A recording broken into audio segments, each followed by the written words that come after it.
And now for the latest development on the release of the abducted schoolgirls, AMAKA OKOYE joins us from Gusau. Good evening, AMAKA. Welcome to Newsnight again. I trust you are keeping well and safe in that environment. So give us, what's the latest that has happened? The kids are back and they must have gone to their parents. So what's happening right now in Gusau?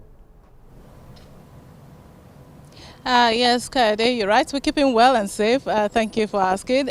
Currently, what we do know is that just some minutes ago, if I may put it that way, the Nigerian Governors Forum paid what they said is now a congratulatory visit to the governor, Bello Matawale. They had set out, according to them, when they were thinking of the visit, to come and show solidarity, and say, look, we're standing with you. But it turned out that the girls were released, and so for them, it's rather a thing of joy. Again, they used the opportunity to say, look, we have to do what we need to do to make sure that every Nigerian, and of course in this particular case, every citizen of Zamfara is safe, and do everything within their constitutional powers framework, they said. While speaking, the chairman of the Nigerian Governors Forum, who is also the governor of Ekiti State, Kayode Fayemi, mentioned that people are expecting them to do things that are beyond their powers as governor.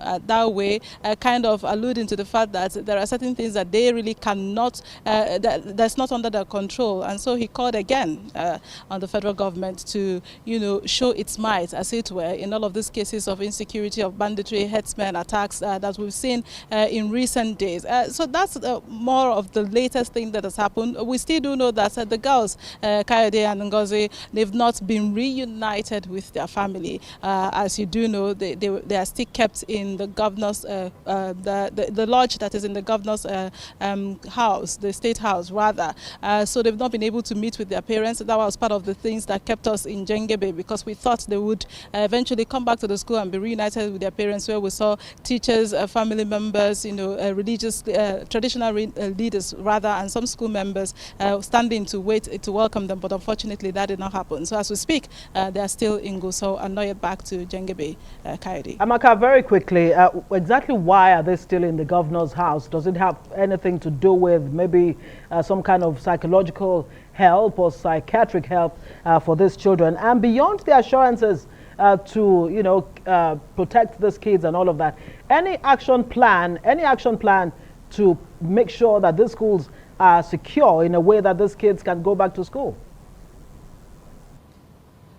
Ngozi, my suspicion of why they are still in the government house is because most of them, I'm sure you saw the visuals, are really visibly injured. If you saw some of the images of their legs, and there were those who could not walk, they truly do need medical attention. Even though you would say this is the shortest release so far that we've seen in comparison to Kankara and Kagara, but we saw that a lot of them have injuries on them, and we're thinking just maybe because they need medical attention, that's why they are still kept there. Again, remember that we're talking of girls who've been in the bandits, in captivity for 4 days. We don't know the extent of the abuse that they would have gone through. We saw those who couldn't walk. We saw those who were quite struggling.